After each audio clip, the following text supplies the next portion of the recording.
गुरु प्यारी साध संगत जी, राधा स्वामी जी। साध संगत जी, आज जो साखी मैं आपको सुनाने जा रहा हूँ उसको पूरे ध्यान से और प्यार से सुनना जी, क्योंकि साध संगत जी, परमात्मा तो हर पल हमें कुछ ना कुछ देने के लिए तैयार ही रहते हैं। बस हमें ही मांगने का ढंग नहीं आता, और जब हमको मांगने का सलीका और ढंग आ जाएगा फिर उस सतगुरु की मेहर कैसे होती है। साध संगत जी, ये एक सच्ची घटना है। आप किसी भी परेशानी में या मुश्किल में हो तो ये साखी सुनकर आपका बाबा जी पर विश्वास और पक्का हो जाएगा। एक बार की बात है, एक बहुत ही गरीब सिख था। उसके घर में बहुत ही गरीबी थी, लेकिन फिर भी वो भजन सिमरन नहीं छोड़ता था। वो रोज़ सवेरे उठता और भजन सिमरन करता। भजन सिमरन में कभी भी नागा नहीं डालता था। उसके बाकी परिवार वाले भी गुरु घर से जुड़े हुए थे। इतनी गरीबी होने के कारण भी उसमें इतना संतोष था कि जैसे कोई परेशानी हो ही नहीं। सतगुरु के भाणे में अपना वक्त निकाल रहा था। और साध संगत जी, इतनी गरीबी होने के कारण भी उस गुरु के सिख ने कभी भी बाबा जी से शिकायत नहीं की थी। जैसा वक्त निकल रहा था बस उसी में खुश था। और उसके कर्मों के कारण उस गुरु सिख की जिंदगी में बीमारी का आगमन हुआ, और उस गुरु सिख को एक बहुत ही खतरनाक बीमारी ने घेर लिया। उस गुरु सिख को गले का कैंसर था, और वो भी लास्ट स्टेज पर। कई डॉक्टरों को उस गुरु सिख ने दिखाया, लेकिन सभी ने यही बताया, गले का कैंसर। अब डॉक्टर ने उसको कहा कि आपके गले का ऑपरेशन करना पड़ेगा। ये सुनकर वो परेशान हो गया कि अब क्या करे, क्योंकि घर में इतनी गरीबी थी और ऊपर से डॉक्टर ने ऑपरेशन के लिए कह दिया है। हम ये कैसे कर पाएंगे, इतना पैसा कहाँ से लाएंगे। लेकिन उस गुरसिख का परिवार इतना अच्छा था कि सभी ने कहा कि आप फिक्र ना करें, हम घर बेचकर भी आपका ऑपरेशन ज़रूर करवाएंगे। फिर वो गुरसिख सोचने लगा कि अगर हमने घर बेच दिया तो फिर तो सब कुछ ही ख़त्म हो जाएगा।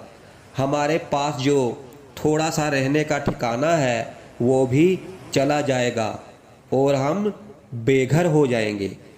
फिर वो गुरसिख बहुत परेशान हो गया और उदास होकर सत्संग घर के बाहर जाकर बैठ गया।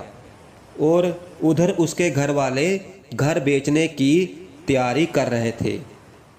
और जहाँ वो गुरसिख बैठा था सत्संग के बाहर, तो वहीं पर एक दीवार पर लिखा हुआ था कि डिठे सब थाएं नहीं तुद जेहा।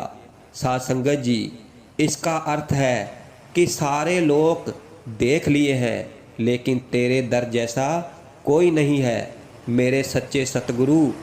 और वो गुरसिख अरदास करता जा रहा था और अरदास करता जा रहा था कि हे सच्चे पातशाह, मेहर कर, तरस करो, मुझे कोई सही रास्ता दिखाओ हे सच्चे पातशाह, क्योंकि तेरे दर जैसा कोई और दर नहीं है जहाँ मैं मांगने जाऊं और अरदास करूं।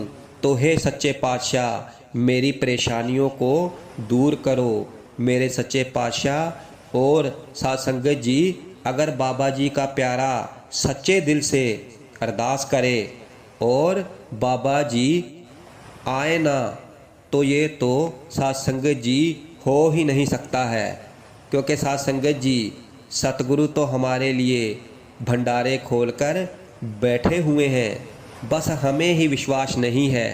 अगर हम सच्चे विश्वास के साथ उस सतगुरु को याद करते हैं तो वो ज़रूर हमारी बेनती सुनता है।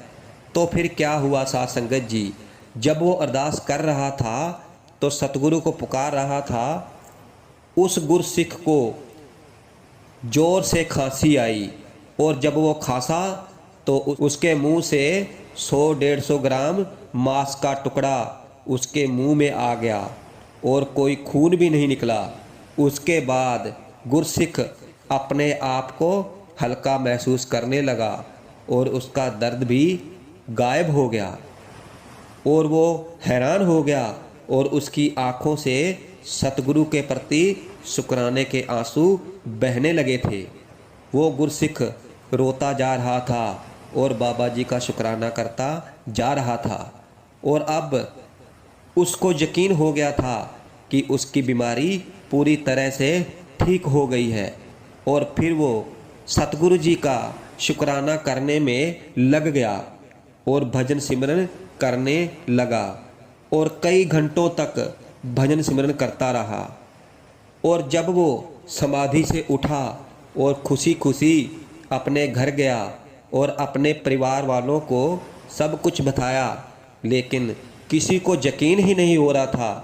अपनी तसल्ली करने के लिए घर वालों ने दोबारा टेस्ट करवाया और ये देखकर डॉक्टर भी हैरान हो गया कि ये कैसे हो गया, क्योंकि टेस्ट की रिपोर्ट में कैंसर की बीमारी आई ही नहीं थी।